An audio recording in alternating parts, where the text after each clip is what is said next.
Hello दोस्तों, welcome back. एक बार फिर से इस्तकबाल है आप तमाम लोगों का हमारे इस यूट्यूब चैनल के अंदर।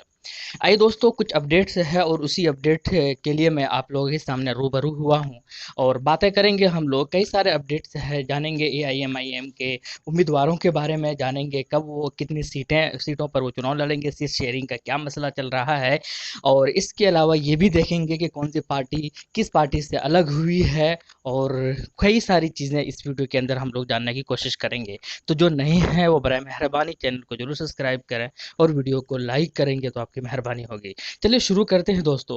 हुआ ये है, कई सारे अपडेट है। सबसे पहले शुरू करते हैं एनडीए से। एनडीए के अंदर आप सबको पता था कि कई दिनों से जो है एलजेपी की यानी कि चिराग पासवान के बारे में कि सीट शेयरिंग को लेकर उन वो जो है खासे नाराज़ दिख रहे हैं, स्पेशली वो जदयू से। हालांकि बीजेपी ने उनको मनाने की कोशिश भी की थी, अमित शाह ने उनको कन्विंस करने की कोशिश भी की थी। तो उन्होंने ये कहा था कि मुझे कोई बैर नहीं है और उनसे बीजेपी से, लेकिन मुझे जो है जदयू से जो है जदयू अब तेरी खैर भी नहीं है, इस तरीके का उन्होंने एक कोटेशन भी जारी किया था।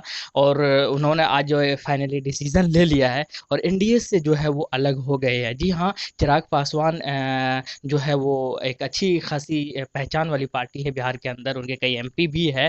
तो एक बड़ी पार्टी है, स्पेशली जो एससी कैटेगरी के लोग हैं उनको काफ़ी ज़्यादा पसंद करते हैं, उनको सपोर्ट भी करते हैं। तो कुल मिलाकर ये है कि अभी वो उन्होंने ये फैसला किया है कि हम जो है बिहार के अंदर अकेले चुनाव लड़ेंगे, तनहा चुनाव लड़ेंगे और जो है अब जदयू को जो है हर हाल में हराएंगे। तो कुल मिलाकर एक बड़ा अपडेट है ये। और अब जो है शायद महागठबंधन वाले चैन की सांस ले रहे थे, वो इसलिए ले रहे थे क्योंकि 3% वोट जो कटा था उनका मांझी के जाने से, वो अब जो है वो रामविलास पासवान के निकलने से एनडीए जो है शायद अब एनडीए जो है वो थोड़ी सी कमज़ोर नज़र आ रही है, दिख रही है। अब जो है कई सारी पार्टी रिलैक्स की सांस भी ले रहेंगे। अब जो है कई सारे जो है चीज़ें जो है अब बहुत कॉम्प्लिकेटेड होते हुए नज़र आ रही है।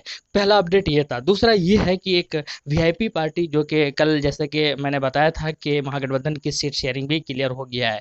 तो 100 शायद 40 से 44 मैंने कहा था इसके बारे में, आरजेडी के बारे में। तो उनमें से ये कहा गया था कि वीआईपी को और जेएमएम को भी आरजेडी अपने हिस्से की सीटों में शामिल करेंगे। तो उसके बाद जो है वीआईपी के मुकेश सहनी जी है, वो उनको शायद ये चीज़ें पसंद नहीं आई और उन्होंने जो है महागठबंधन को त्याग दिया, छोड़ दिया। और आज जो है उन्होंने फिर से एक स्टेटमेंट दिया है कि हम जो है महागठबंधन को छोड़ने के बाद पप्पू यादव की पार्टी और कुशवाहा जी के पार्टी के साथ जो है शामिल हो, उन्हीं के गठबंधन में शामिल हो रहे हैं। तो कुल मिलाकर ये है कि वीआईपी की पार्टी भी यानी कि प्रोग्रेसिव डेमोक्रेटिक अलायंस के अंदर जो कि पप्पू यादव की पार्टी है, उनके अंदर वो बहुत जल्द आपको उन्हीं की तरफ से वो लड़ते हुए नजर आएंगे बिहार चुनाव के अंदर। तो ये दो अपडेट ऐसे हैं जो कि महागठबंधन और एनडीए से रिलेटेड था। लेकिन तीसरा जो अपडेट है, बहुत सारे लोग जानने की ख्वाहिश रख रहे हैं कि सीट शेयरिंग सब लोगों ने लगभग क्लियर कर ही लिया है। और तो एमआईएम ने अभी तक क्यों नहीं क्लियर किया।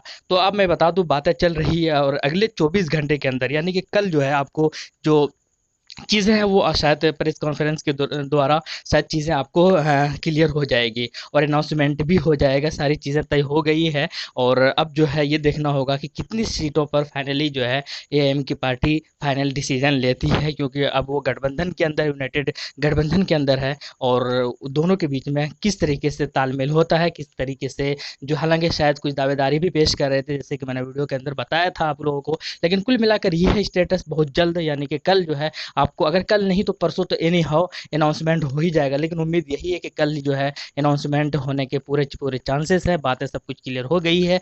अब ये देखना होगा कि जैसे ही अनाउंसमेंट होते हैं, प्रेस कॉन्फ्रेंस होता है, जैसे ही नोटिफिकेशन जारी होती है माइम के ऑफिशियल द्वारा, तो फिर जो है आप तक मैं सबसे पहले अपडेट पहुंचा दिया जाएगा मेरे द्वारा। लेकिन उसके अलावा एक और चीज़ें जो है, जो अब तक जो उन्होंने मांगे थे उम्मीदवारों के बायोडाटा, तो अब तक ऐसा माना जा रहा है कि 200 से ऊपर जो है 200 से ज़ायद बायोडाटा जो है वो सबमिट कर दिए हैं लोग 50 विधानसभा सीटों के लिए।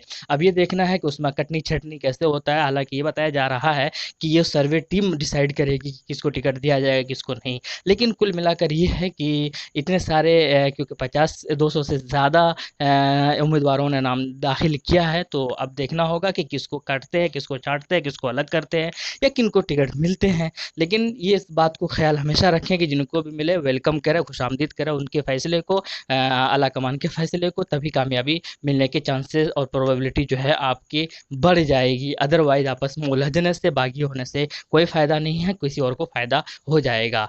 और इसके अलावा एक और चीज़ें जो मैं आपके साथ शेयर कर रहा हूँ और बताना चाहूँगा कि बहुत जल्द 12 तारीख से पहले, यानी कि 10 तारीख जो है वो लास्ट डेट है नामांकन का। तो 12 तारीख से 8 तारीख शायद लास्ट डेट है, और 12 तारीख से जो है नामांकन वापस लेने का लास्ट डेट है। तो टाइम ज़्यादा है नहीं, इसलिए नामांकन भी कराना है उम्मीदवारों को। तो उम्मीद यही है कि कल ही जो है चीज़ें सामने आ जाएंगी, और नहीं तो परसों तो नहीं हो आएंगी ही आएंगी। ये छोटा सा अपडेट था। आप क्या कहते हैं कमेंट सेक्शन में ज़रूर बताइएगा। लेकिन एक राहत की सांस ये होगी महागठबंधन के लिए भी और बाकी सेकुलर पार्टी के लिए भी कि भैया एलजेपी निकल गई है एनडीए से, तो शायद एनडीए थोड़ी सी कमज़ोर नज़र आ रही है। आप क्या कहते हैं कमेंट सेक्शन में बताइएगा। मिलते हैं नेक्स्ट वीडियो में। Thank you. जय हिंद। Love you.